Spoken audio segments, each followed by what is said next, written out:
शांति शांति शांति। सबको सादर नमस्ते जी। सभी का हार्दिक स्वागत है। भजन के लिए बानूबेन प्रारंभ करें।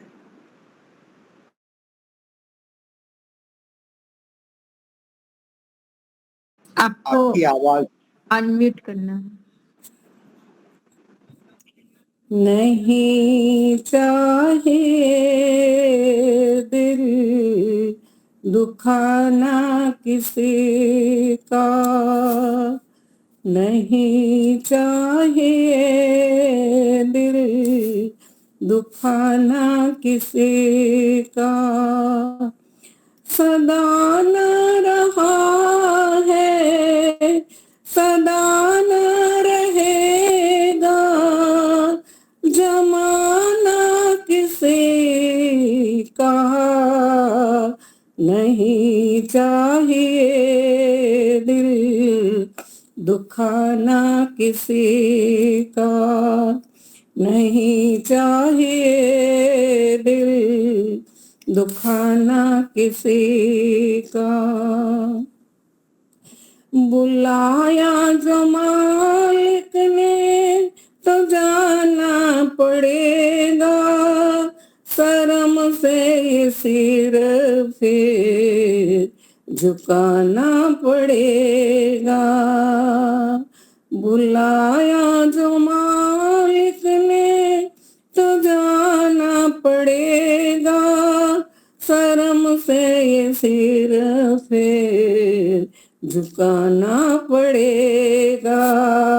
चलेगा न कोई चलेगा न कोई बहाना किसी का, नहीं चाहिए दिल दुखाना किसी का, नहीं चाहिए दिल दुखाना किसी का।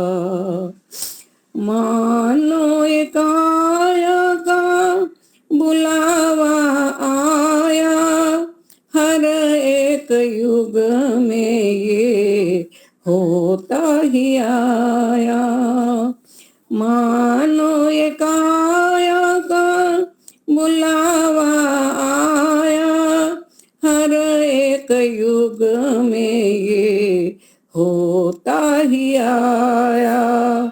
आना किसी का जाना किसी का, नहीं चाहिए दिल दुखाना किसी का, नहीं चाहिए दिल दुखाना किसी का। अपनी कमाई पे गुजर कर न सीखो, रब की रजा में बसर कर न सीखो। अपनी कमाई पे गुजर कर न सीखो, रब की रजा में बसर कर न सीखो।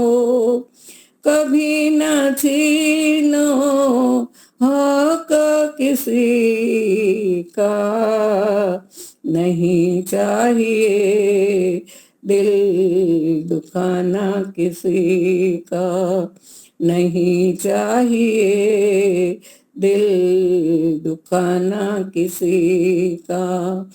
सदा न रहा है सदा न रहेगा, जमाना किसी का, नहीं चाहिए दिल दुखाना किसी का, नहीं चाहिए दिल दुखाना किसी का। समय देने के लिए धन्यवाद दीपिका जी, मुनि जी। बहुत ही सुंदर। तो आज के हमारे वक्ता सोनलबेन पटेल, आयुर्वेद डॉक्टर, आ गए हो तो प्रारंभ कर सकते हैं। एस मतलब सोनल पटेल होंगे, मुझे भी निश्चित मालूम नहीं। हाँ, यदि आप कक्षा में आ गए हो तो प्रारंभ करते हैं। सोनल पटेल डॉक्टर, मैं फोन कर लेता हूँ यदि नहीं हाँ आए हो। जी, हाँ शायद मालूम नहीं पड़ रहा है, नहीं आए हैं। हाँ, प्रारंभ है इसलिए ऐसा हो सकता है। हाँ जी, तो एक और भजन के लिए कोई तब तक एक और भजन ले लेते हैं। मैं सुनाऊं? मैं सुनाऊं जी? हाँ हाँ जी, जी, हाँ जी, हाँ जी। सभी को सादर नमस्ते जी। ॐ विश्वानि देव सवितरदुरितानि परासुव यद्भद्रं तन्नयासुव। ओम शरण में आए हैं हम तुम्हारी, दया करो हे दयालु। संभालो बिगड़ी दशा। आवाज नहीं आ रहा है बराबर। आवाज नहीं आ रही? अब आ रही है? आ रही है, आ रही है। आ रही है, आ रही है।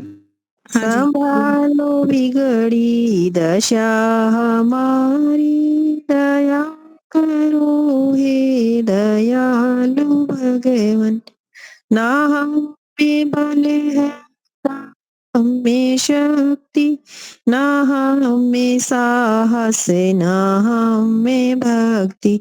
तुम्हारे दर के हैं हम भिखारी, दया करो हे दयालु भगवन।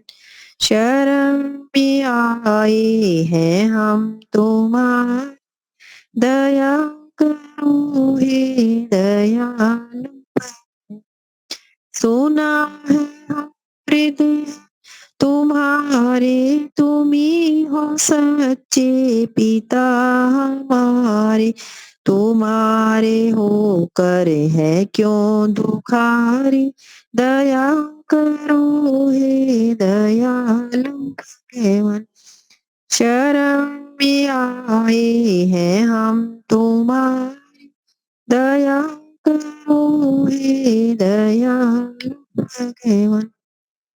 जो हम पूरे हैं तो भी तुम्हारे, जो हम भले हैं तो भी तुम्हारे। तुम सुधारो हमारी क्यों बिसरी, दया करो हे दयालु।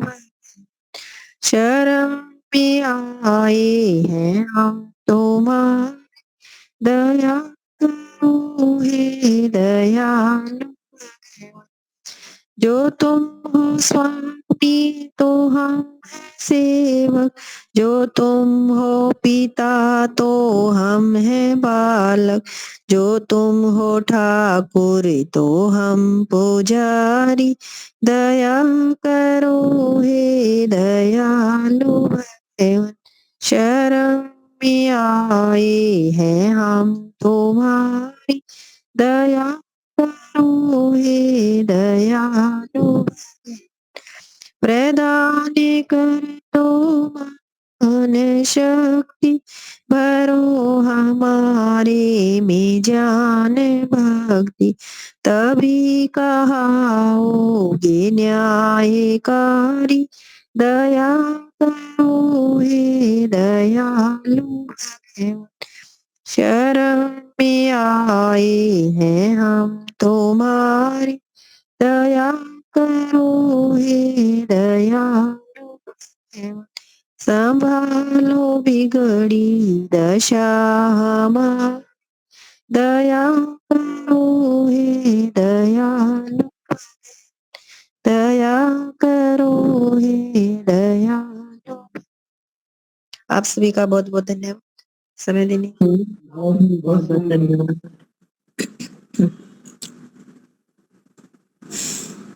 तब तक एक और भजन ले लेते हैं हरीश भाई। ॐ यदङ्ग्निश्याम हम तं तं घास्या सत्यसुष्ट सह आशीष। सभी को नमस्ते। तुम करो प्रभु से प्यार अमृत बरसेगा। तुम करो प्रभु से प्यार अमृत बरसेगा। बरसेगा नित बरसेगा। बरसेगा नित बरसेगा। तुम करो प्रभु से प्यार अमृत बरसेगा। ओम नाम का अमृत प्याला। ओम नाम का अमृत प्याला। नील बन कर किस्मत वाला। यह मिले न बारंबार अमृत बरसेगा। तुम करो प्रभु से प्यार अमृत बरसेगा। दया धर्म से प्रीति कर लो। दया धर्म से प्रीति कर लो। भवसागर से पार उतर लो। भवसागर से पार उतर लो। तेरा हो जाए बेड़ा पार अमृत बरसेगा। तुम करो प्रभु से प्यार अमृत बरसेगा। सत्य ज्ञान का पहला गहना। सत्य ज्ञान का पहला गहना। कड़वा बोल कभी ना कहना। तुम करो आत्मा उधार अमृत बरसेगा। तुम करो आत्मा उधार अमृत बरसेगा। तुम करो प्रभु से प्यार अमृत बरसेगा। धन्यवाद जी, बहुत बहुत धन्यवाद। मुनि जी,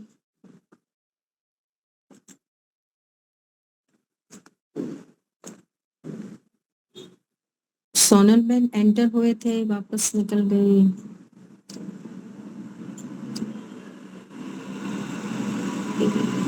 दो मिनट। मुनि जी, हाँ मुनि जी। हाँ जी, हाँ जी। हाँ, अपने वक्ता जुड़ गए हैं ऐसा बोला। जुड़ गए सोनल थे लेकिन वापस निकल गए, ऐसा मैंने देखा। अच्छा, तो लेफ्ट हो फिर गए। से शायद जुड़ जाएंगे। ओके ओके, ठीक है, हम राह देखते हैं। हाँ,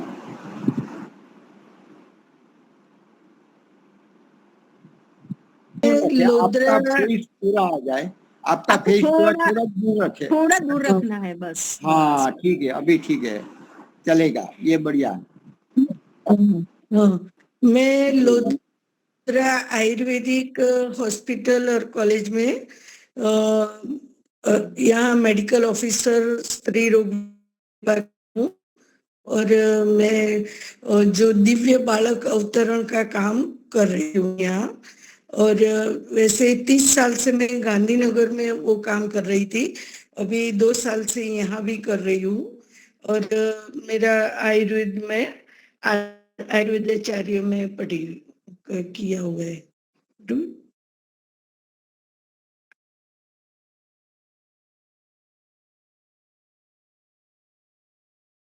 और अभी आज मैं वो आयुर्वेद में थोड़ा स्वस्थ व्यक्ति की जो व्याख्या है उस पर थोड़ा ध्यान दूंगी कि आयुर्वेद में स्वस्थ व्यक्ति की व्याख्या का जो वर्णन है वो सबको समझना चाहिए। आजकल क्या है कि सब लोग आदि व्याधि उपाधि से व्यस्त है, सब मानव जन। और सब लोग व्याधि का परिचय सबको है कि ये व्याधि, ये व्याधि, ये व्याधि, पर स्वस्थ व्यक्ति किसे कहते हैं आज वो जानना जरूरी है। तभी जाके हम स्वस्थ व्यक्ति के लिए क्या करना चाहिए वो समझेंगे।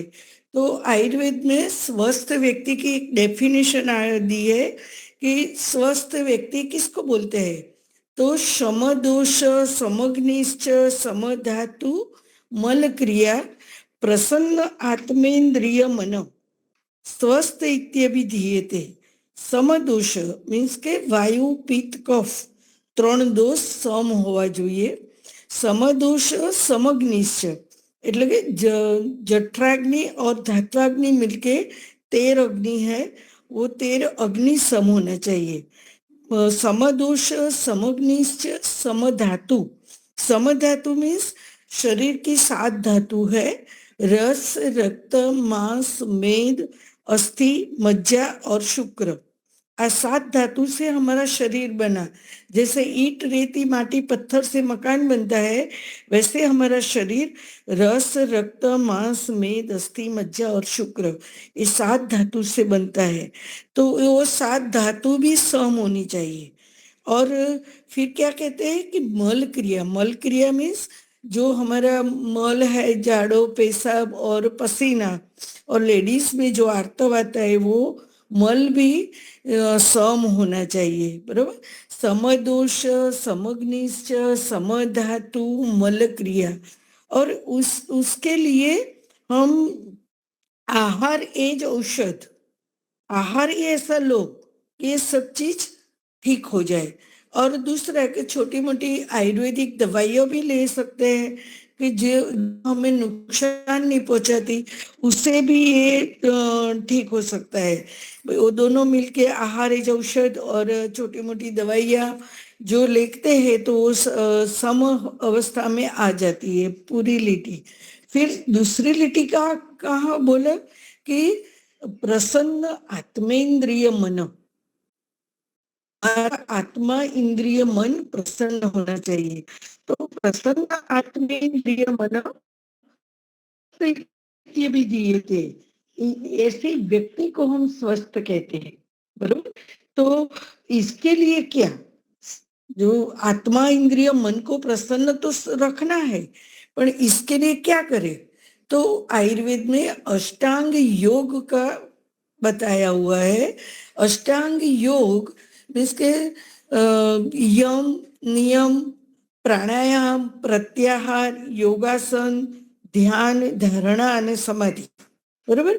ये अष्टांग योग जैसे कि हमारे बॉडी चार्जर है, जो ये हम प्रैक्टिकली करते हैं तो हमारा वो स्वास्थ्य पूरा आत्मे प्रसन्न आत्मेंद्रिय मन वो उसको पुरवार करेगा. और हमारी जो स्वस्थ व्यक्ति की डेफिनेशन है वो पूरी होगी कि समदोष समग्निश्च समधातु मल क्रिया प्रसन्न आत्मेंद्रिय मन स्वस्थ इत्यभिधीयते. तो अभी ये व्याख्या से हम समझते हैं कि कितने लोग प्रसन्न रहते हैं. बरोबर. कितने लोग योग करते हैं. हम दवाइयाँ दे देते हैं, दवाइयाँ खा लेते हैं, सबको ये उसका बात करते हैं, लेकिन जो ये अष्टांग योग है वो जीवन में अपनाने का है. वो प्रैक्टिकली गीता है. वो जो प्रैक्टिकली इस गीता में लिखा है कि जो इच्छा कर मन माही प्रभु कृपा कछु दुर्लभ नहीं. बरोबर. तो वो कैसे प्राप्त हो. तो ये प्रैक्टिकली हम करते हैं तो ही हमारी आत्मा, इंद्रिय, मन को प्रसन्न रख सकते हैं और उसको इस व्याख्या के मुजब हम पूरा स्वास्थ्य बना सकते हैं. और आयुर्वेद में पहले वो ही कहा है कि स्वस्थ से स्वास्थ्य रक्षण आतुरस्य विकार प्रशमन. એટલે કે પહેલા શું તો પહેલા સ્વસ્થ વ્યક્તિના સ્વાસ્થ્યની રક્ષા અને કેમ કરવી તો દિનચર્યા, ઋતુચर्या ये सब आयुर्वेद में पहले बताया है. तो वो जो आयुर्वेद प्रमाणे हम दिनचर्या, ऋतुचर्या के साथ जुड़ेंगे तो ही जो स्वस्थ रह सकते हैं, अच्छे रह सकते हैं. बराबर. और आयुर्वेद का पहला सिद्धांत वही है कि स्वस्थ से स्वास्थ्य रक्षणम आतुरस्य विकार प्रशमनम.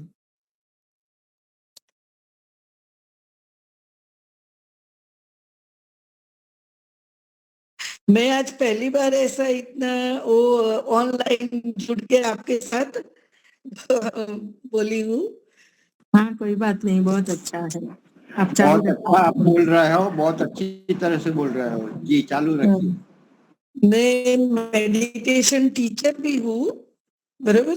मैं महर्षि महेश योगी फाउंडेशन में 2000 के साल में हम ट्रांसेंडेंटल मेडिटेशन टीचर बने हैं कपल में, और तब से मैं संसार में रह के भी थोड़ा थोड़ा जो ध्यान मेडिटेशन के साथ तो जुड़ी रहती हूँ, और तभी जाके अभी ये थोड़ा बोलने का भी हमारा प्रोग्रेस हुआ है।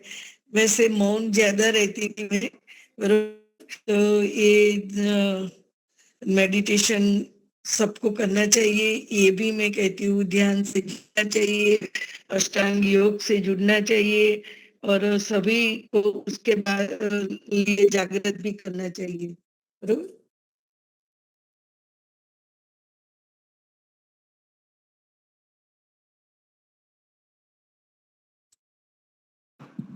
और आगे बताइए कुछ ये दिनचर्या के बाबत में, ये ऋतुचर्या क्या है, क्या खाना क्या नहीं खाना, कब खाना, इतना प्रकृति में अथवा तो जो अच्छा बच्चा अगर किसी को लाने हाँ तैयारी हो क्या करनी चाहिए वो भी आप बता सकते हो।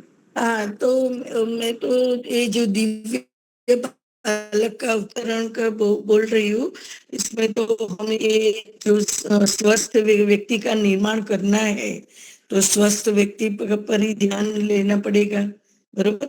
उसके हिसाब से मैं 2 घंटे का मेरा वो काउंसलिंग होता है कपल का, बरोबर। उसका लिए हम आहार विहार और मनोव्यापार तीनों की तरफ से, वैसे हम 5 करोड़ का मकान बनाए, पर उसमें आने वाले बालक का चित्त जो नबला कहते हैं कि ठीक नहीं है, तो हम क्या करेंगे, बरोबर।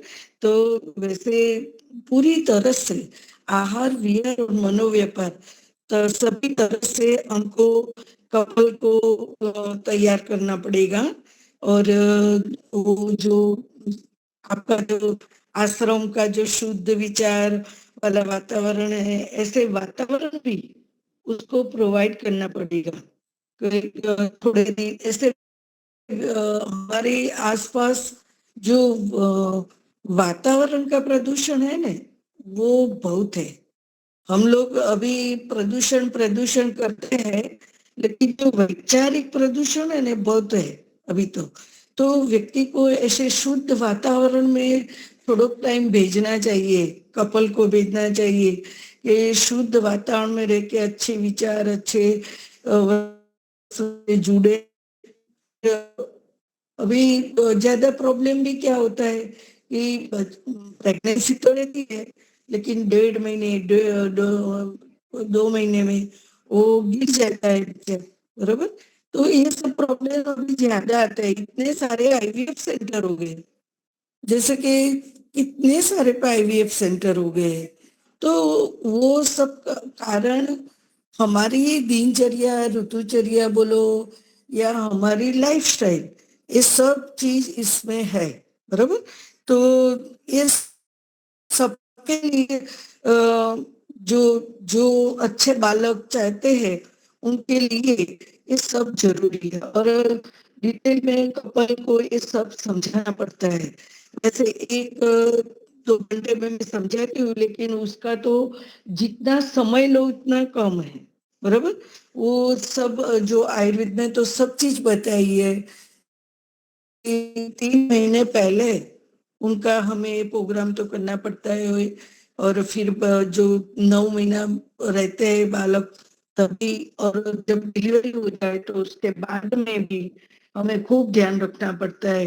तभी जाके जो बालक आएगा वो पूरे वातावरण को एक्सेप्ट कर लेगा। नहीं ठंडी में हमें उसको लेकर दौड़ना पड़ेगा, नहीं गर्मी की वजह से हमें उसको लेकर दौड़ना पड़ेगा, कि कोई भी जो हम जन्म लेते ही उसको डालना पड़ता है, पेटी में रखो, ये करो ये करो। तो ऐसी निर्बल संतति न आए उसका विचार पहले करना चाहिए। आज 40 साल में सबकी गाड़ी गिर जाती है। कोई 40 साल में ऐसा बोलेगा कि मेरा मगज से काम नहीं होता है, कोई बोलेगा मुझे डायबिटीज आ गया, किसी को हाथ पैर नहीं चलता है। तो ये सब क्या है? बरोबर, जब 40 साल का हम होते हैं तो हमारी जवाबदारी बढ़ती है। तो वो उम्र में ज्यादा एनर्जी होना चाहिए, तो उनकी ये थे। तो वो सब हमारी ये जो हम पहले से ध्यान नहीं देते हैं तभी जाके होता है। तो हम पहले से ही ये सोचे कि अच्छे बालक आए तो ही वातावरण चेंज करने चाहते हैं कि भी सतयुग आएगा और ये सब हम समझते हैं थोड़ा थोड़ा। तो अभी जागरूकता वहां लेने की है कि भी जो आने वाली पीढ़ी है, बरोबर, वो दिव्य बालक कैसे है, वो दिव्य आत्माओं को अवतरण करना है। लेकिन ऐसा प्लेटफॉर्म नहीं है, ऐसे माता पिता नहीं है, ऐसे दादा दादी नहीं है, बरोबर। तो दिव्य आत्मा कैसे अवतरण करेंगे? तो हमें सब लोग ने मिलके ये काम करना चाहिए।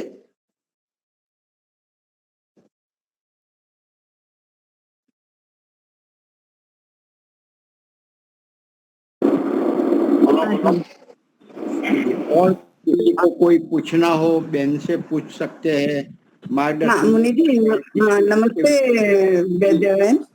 ऐसा है कि आजकल मैं बहुत सारे ऐसे केसेस देख रही हूँ कि कम उम्र में ही बच्चों की मतलब ओवरी में जो गांठ हो जाती है, तो हाँ उसके लिए आयुर्वेदिक में कुछ इलाज है? हाँ, वो उनका खान पान अभी तो बताया कि तो हमारा 60 साल से आवाज नहीं आ रही। हाँ, आवाज ठीक से नहीं आ रही है सोनल बेन, थोड़ा सा आप सामने सामने रहकर मोबाइल के सामने रहकर बोलिए तो आप सुनाई देगा। हाँ जी। हाँ, वो जो वो अभी जो हमारा 50-60 चेंज है, फास्ट फूड, जंक फूड, जो बच्चों को में जो खाने पीने का आहार विहार का ध्यान रखना चाहिए वो कोई नहीं रखता है, बरोबर। आज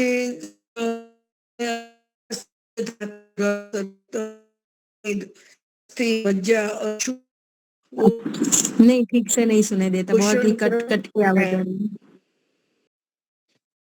आवाज नहीं आ रही है। पोषण क्रम जो चल रहा है शरीर, वो नेटवर्क का शायद थोड़ा प्रॉब्लम यहाँ रहते हैं। हाँ जी, हाँ जी, नहीं हाँ आता जी, है। कोई बात नहीं। नहीं आता है पर बीच बीच में कट जाता है।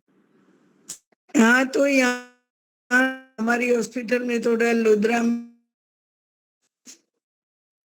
अच्छा, हाँ कोई बात नहीं, भी कोई बात आता नहीं।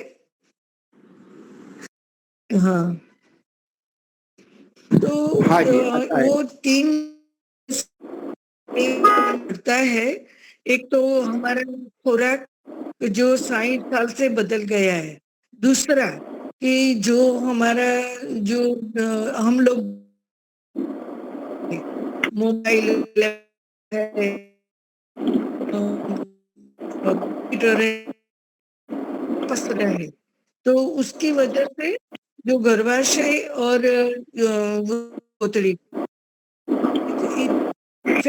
एक बॉल जो बीज होता है, स्त्री बीज और पुरुष बीज, वो भी निर्बल बन जाता है, बरोबर। एक खुराक की वजह से, एक वो गैजेट सब यूज करते से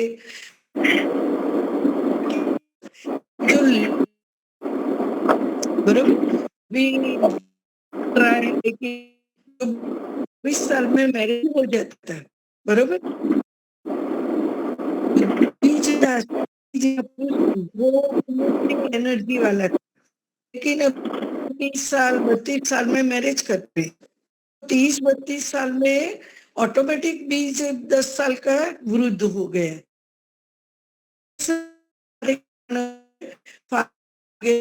तो जी नहीं, कुछ भी समझ नहीं आ पा रहा है, एकदम नहीं हो पा रहा है शायद। नहीं हो पा रहा है। नहीं सब मतलब बिल्कुल सुनाई नहीं दे रहा है स्पष्ट, आपकी आवाज क्लियर आता कट हो, रही है। बाहर आता हो ऐसा। Network problem. नहीं आवाज आ रही है।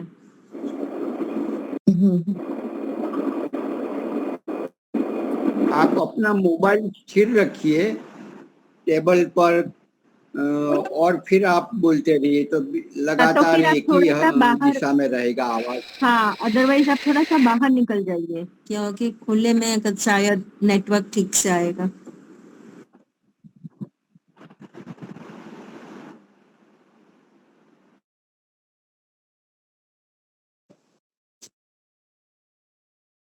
हाँ, तो आपने पूछा कि कौन से कारण से, तो मैंने बोला कि ये जो 3 वजह से प्रेगनेंसी रहना या ऐसे गांठ हो जाना, छोटी छोटी उम्र में भी ये प्रॉब्लम आता है।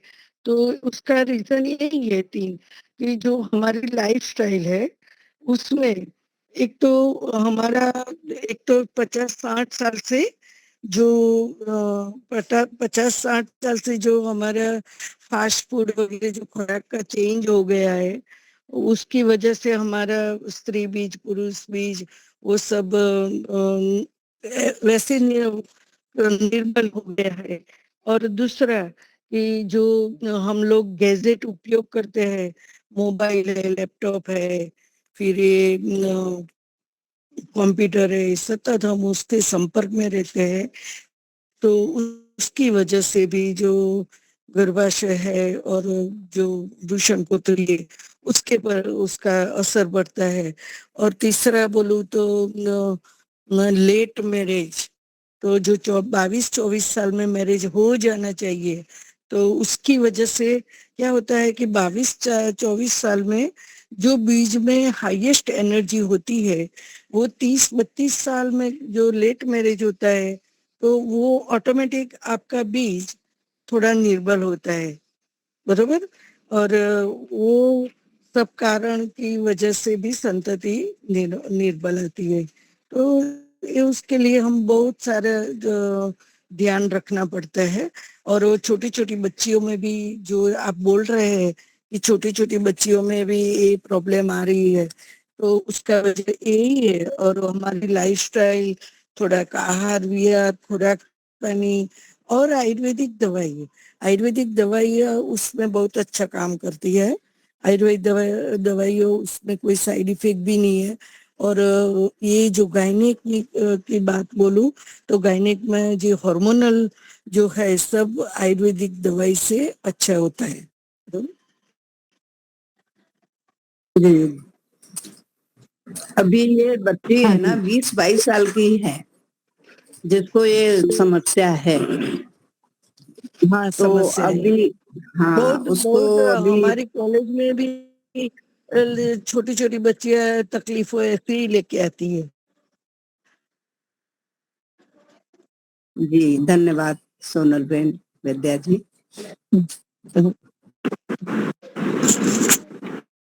सबका बहुत बहुत धन्यवाद कि आपने मुझे अभी ये मीटिंग में बुलाया और मेरा थोड़ा सा वक्तव्य दिए, बरोबर। तो और आपका भी बहुत बहुत बहुत धन्यवाद।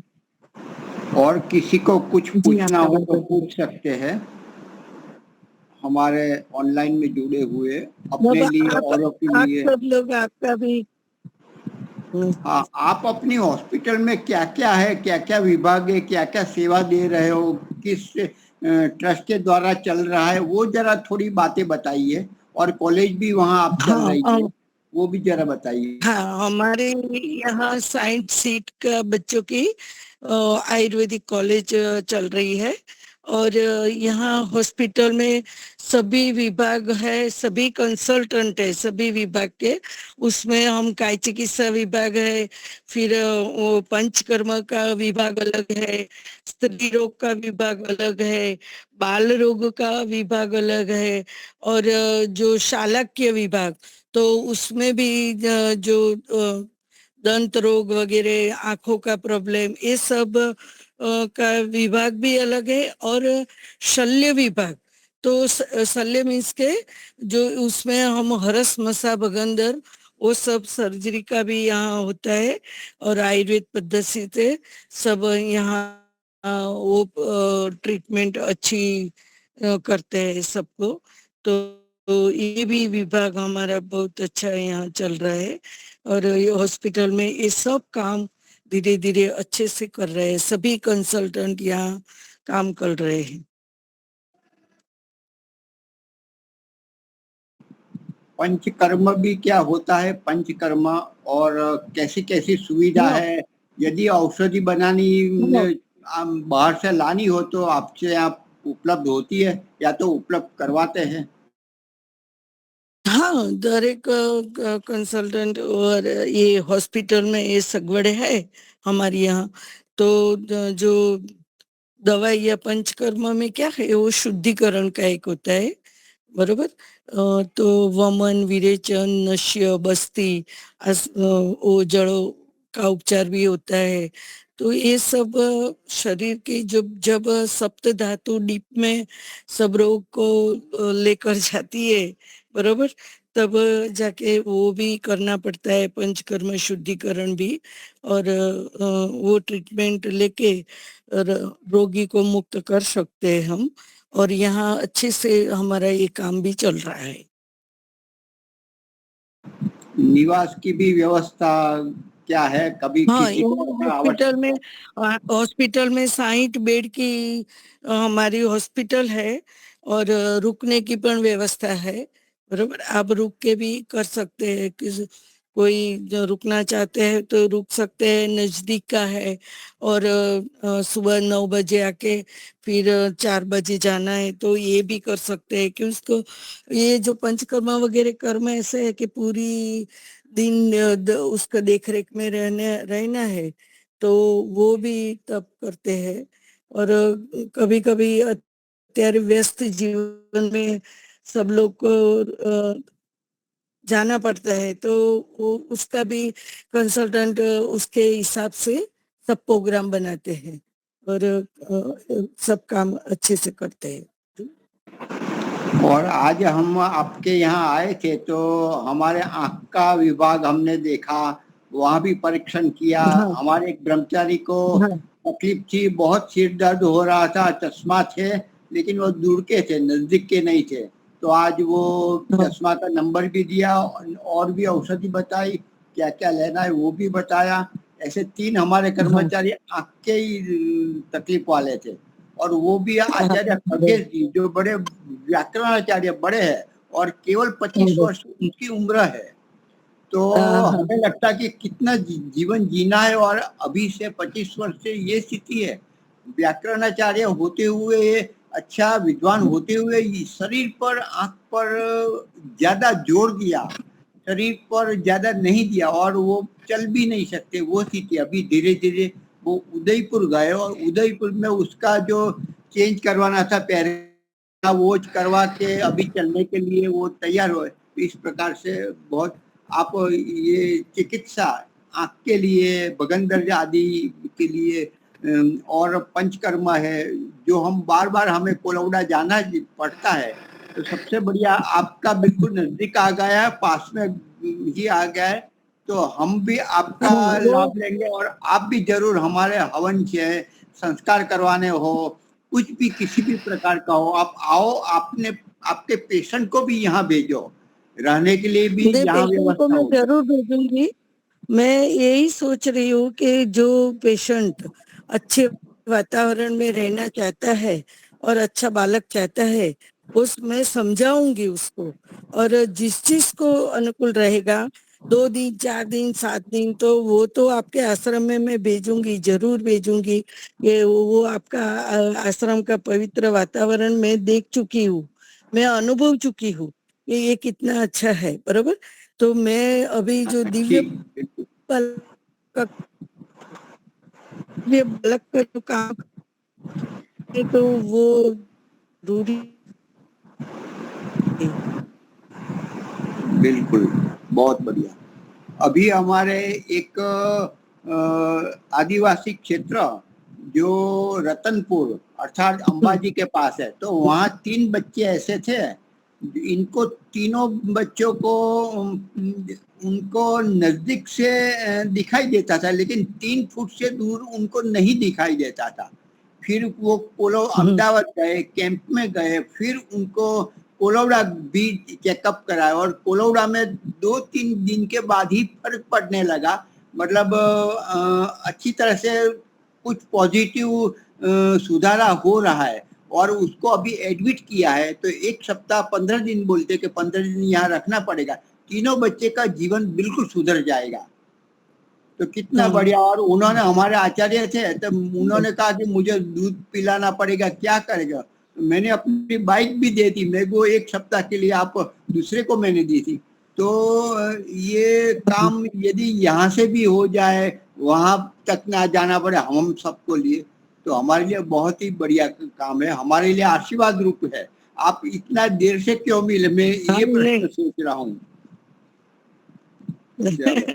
वो तो अभी कुदरत का ही है, और समय समय पर जो काम होता है ना, वो ठीक है, कुदरत की इच्छा से जो समय पे होता है वही समय का हमको इंतजार करना पड़ता है। हम कितना भी सोचे, पर जो समय आता है तो एकदम स्पॉन्टेनियसली सब कुछ हो जाता है, बराबर। और ये कुदरत। जी, मास में एक बार आप हवन रखो, इस बहाने कि चलो पवित्र वातावरण हो जाएगा, पॉजिटिव एनर्जी आएगी, पॉजिटिव अंदर पड़ी है ना, वो उसका उभार होगा और आपका, हम सबका कल्याण होगा इसमें। जी, जरूर। और किसी को कुछ पूछना हो, जानकारी प्राप्त करनी हो तो बहन जी से पूछ सकते हैं। ये बहन जी हमारे सोनल पटेल जी है, यही है, वो पढ़े हैं कॉलेज में और यही हॉस्पिटल में, इसी गांव में वो आज डॉक्टर बन के सेवा दे रहे हैं। परिवार वाले भी है और भी सब अहमदाबाद और गांधीनगर आदि से अन्य भी कर्मचारी आ रहे हैं, तो लगभग ज्यादातर बाहर से है, स्थानिक तो कोई डॉक्टर यहाँ का तो नहीं होगा। ठीक है। हाँ, आपके स्टाफ से कहाँ से आते हैं, आसपास के गांव से आते हैं, दर्दी कहाँ से आते हैं, ये पूछना चाहता हूँ। जो हाँ, वो कंसल्टेंट वगैरह सभी स्टाफ दूर दूर से भी आना पड़ता है, गांधीनगर, अहमदाबाद, और यहाँ गांव के आसपास के भी आते हैं, गांव के भी है, बराबर। जो कंसल्टेंट पढ़े लिखे डॉक्टर है, वो उनका और भी चल रहा होता है, तो वो गांधीनगर, अहमदाबाद सब जगह से आते हैं ज्यादातर। सबसे बढ़िया, आप आसन व्यायाम करवाते हो और ध्यान भी वहाँ करवाते हैं दर्दियों को। हाँ। ये भी बहुत अच्छा काम, खुद आप स्वयं करते हो, करवाते हो, ये बहुत अच्छा लगा। हाँ, सुबह 9 से 9:30 पौने 10 तक ये भी करते हैं कि जो आईपीडी पेशेंट, दाखिल पेशेंट है, जो ओपीडी पेशेंट आते हैं, तो वो भी सुबह सुबह में सब डॉक्टर नहीं आ गए होते, तो उन लोगों को भी हम प्रार्थना हॉल में शामिल करके प्रार्थना और योगासन का थोड़ा ज्ञान देते हैं और योगा कराते हैं, योगासन कराते हैं।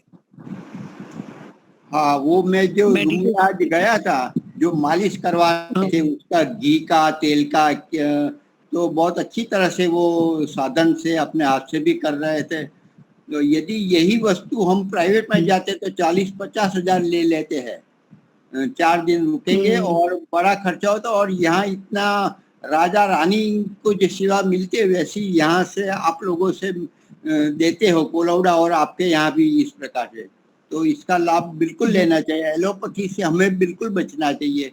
वहाँ जाते हैं 4 रोग और लेकर आते हैं, और ये हमारे आयुर्वेदिक, नैसर्गिक, नेचुरोपैथी, एक्यूप्रेशर आदि का सहारा लेना चाहिए, और सक्रियता, पुरुषार्थ करना, संयमित जीना, प्रकृतिमय जीवन, सहज जीवन, शुभ विचार, ये सब सारे कार्य करते तो जीवन आयु अच्छा बनता है, दीर्घायु बनता है, जोशीला बनता है, परोपकारमय जीवन बनता है।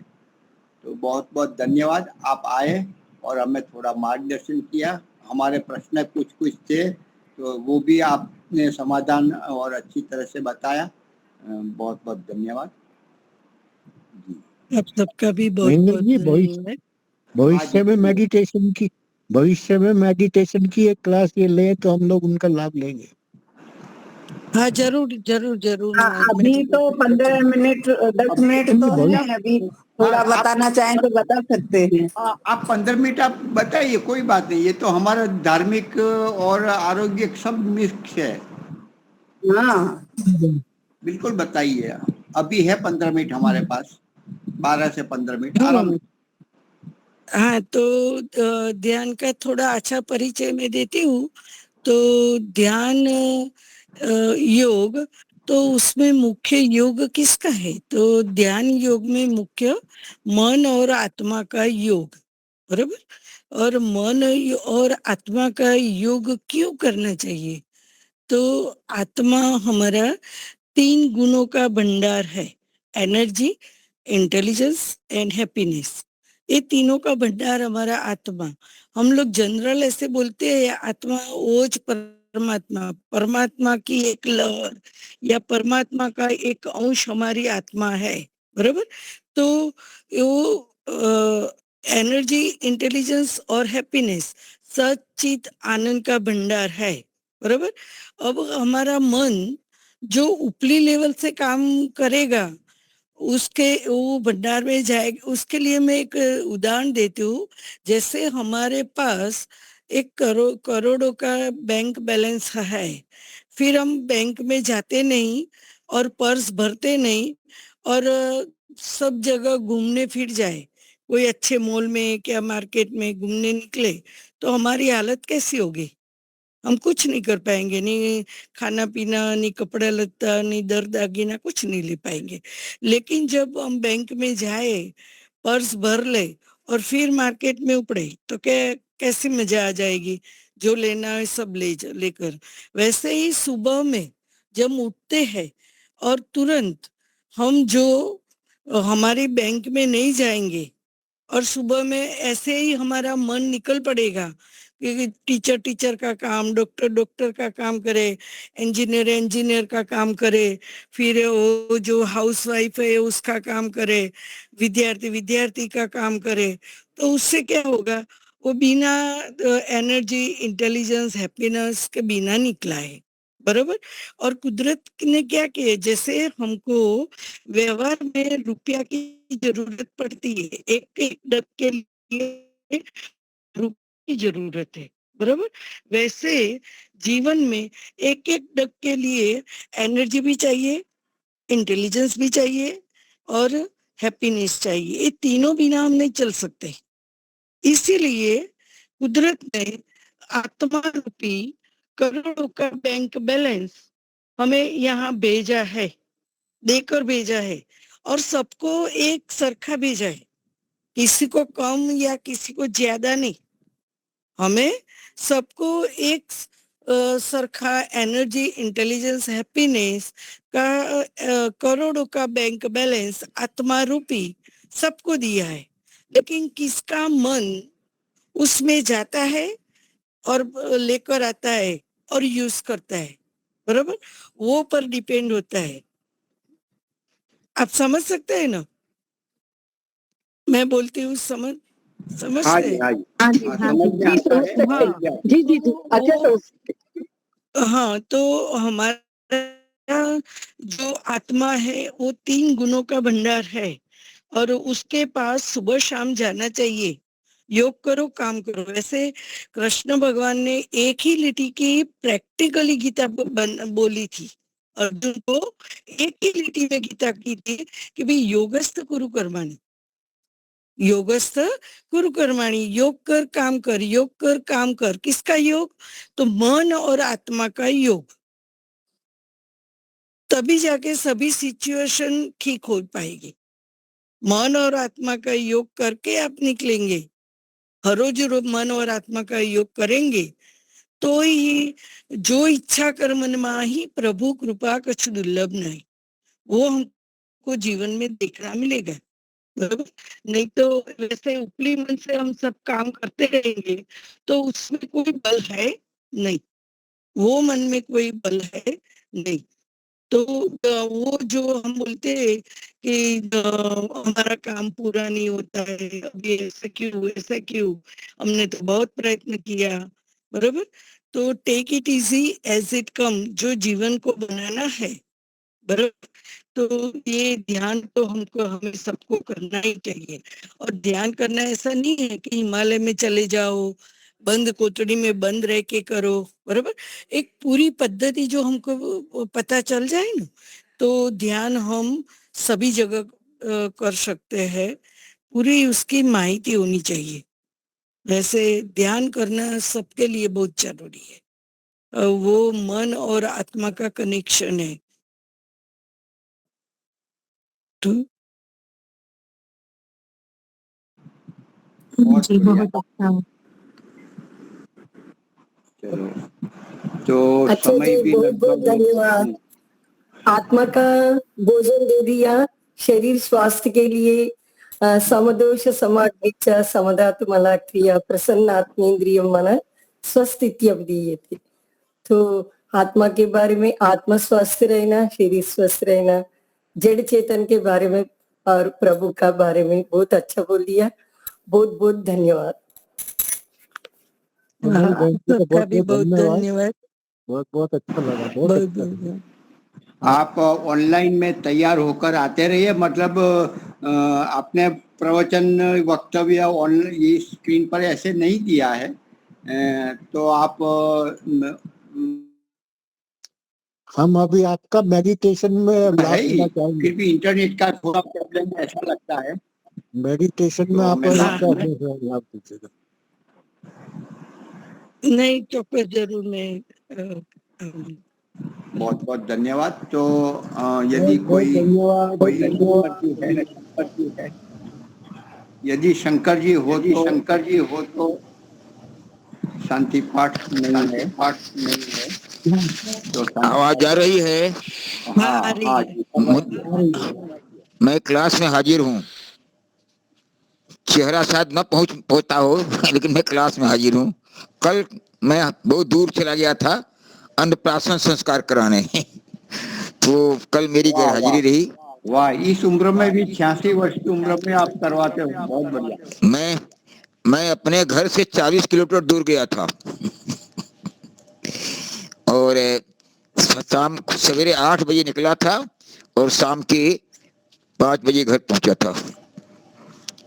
तो आप लोग अंदाज लगाते हो कि मेरी क्षमता कितनी है और मैं कितना प्रयत्नशील हूँ। ये जीवन जो बचा हुआ है, 84 साल के बाद जो जीवन बचा हुआ है, वो समाज के लिए है। मुझे जहाँ बुलाते हैं मैं जाता हूँ, चाहे रात हो चाहे दिन हो।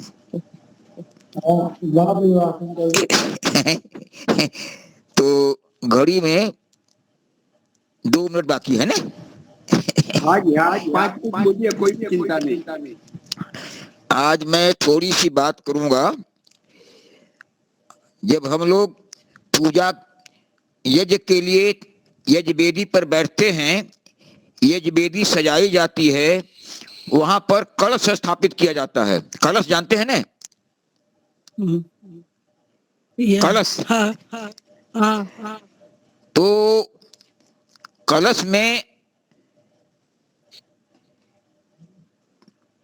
इसका रूप जो है, कलश जो है सिंबल ऑफ यूनिवर्स है, पूरा ब्रह्मांड का प्रतीक है। कलश एक पृथ्वी रूप में हम माने, कलश में जल भरा जाता है। और कलश में जल कितना भरा जाना चाहिए? कलश में जल जो डालते हैं वह कलश में 70% जल रखा जाता है। क्यों? इसलिए कि भूमंडल पर 70% जल है और 30% स्थल है। हमारे शरीर में भी कफ पित्त वात है, तो शरीर में जो जल है वह 70% है। इसलिए कलश में जल भरा जाता है 70%। मैं पूजा में लोगों से पूछता हूं तो कोई लोग बताते हैं कलश में आधा जल रखा जाता है, कोई कहता है थोड़ा सा खाली रखा जाता है। तो उसका उद्देश्य ये है, एक पृथ्वी हमारी है, उस पृथ्वी पर 70% जल भाग है, समुद्र का है ना, तो 70% जल रखते हैं। इसके बाद ऊपर जो है हरियाली रखी जाती है। सामान्यतः लोग आम की पत्ती रखते हैं, आम की पत्ती रखते हैं, ये हरियाली का प्रतीक है। और आम की लकड़ी में भी जब हम जलाते हैं तो एक फॉर्मल्डिहाइड गैस फॉर्म होती है, फार्मोलिन दवा बनती है, वो फॉर्मल्डिहाइड गैस होती है। तो ऊपर जो हम हरियाली रखते हैं, पत्ती रखते हैं, वो प्रकृति का रूप है, हरियाली है। अगर वनस्पतियां हरियाली नहीं रहेंगी तो हमारा जीवन संभव नहीं है, क्योंकि वनस्पतियां हमसे कार्बन लेती हैं और ऑक्सीजन देती हैं। क्लोरोफिल तत्व है वनस्पतियों में, एक क्लोरोफिल तत्व है, जो सूरज की रोशनी पड़ती है वनस्पतियों पर तो हमको ऑक्सीजन देने लगती हैं। इसके ऊपर चावल रखा जाता है, कटोरे में, किसी पात्र में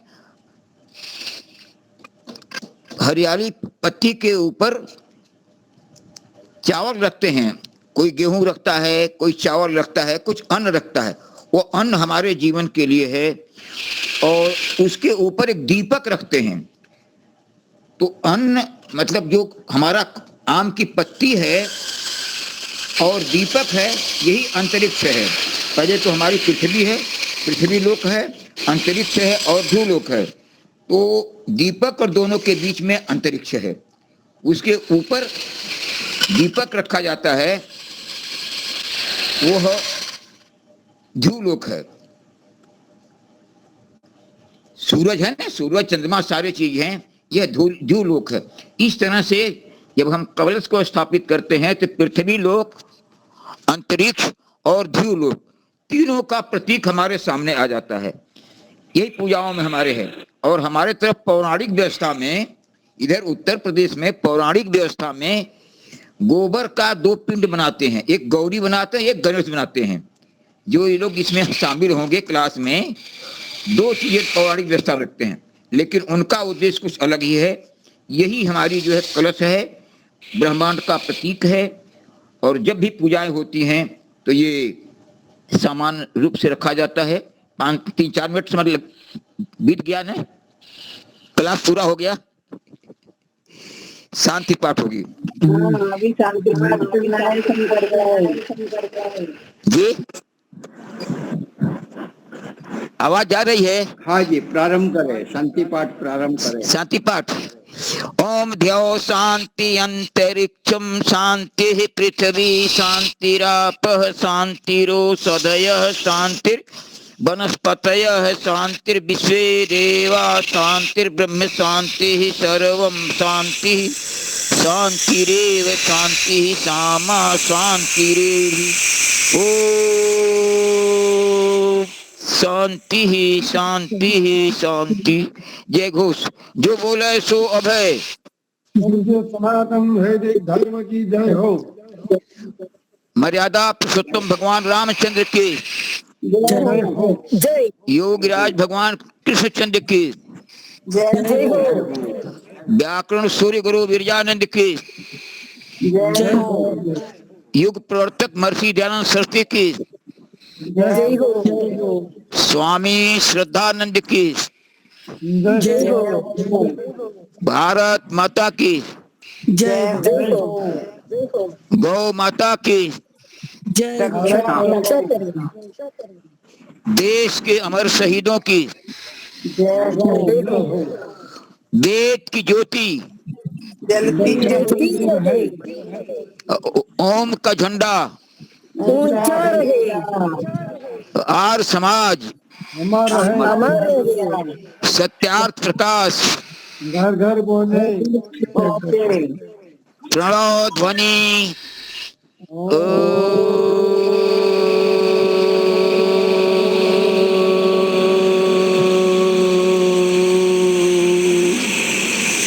तो झारखंड सभी को सादर नमस्ते, को सादर सर्वेभ्यो नमस्ते। नमः। नमस्ते बहन जी, बहुत बहुत धन्यवाद। शंकर जी, बहुत बहुत धन्यवाद। श्रुति जी का वक्तव्य रहेगा, लीलाबेन जी का भी बड़ौदा से वक्तव्य रहेगा। आप जरूर जुड़ना है। जिसको भजन गाना है वो समय सर आ जाए, उनको समय दिया जाएगा। धन्यवाद।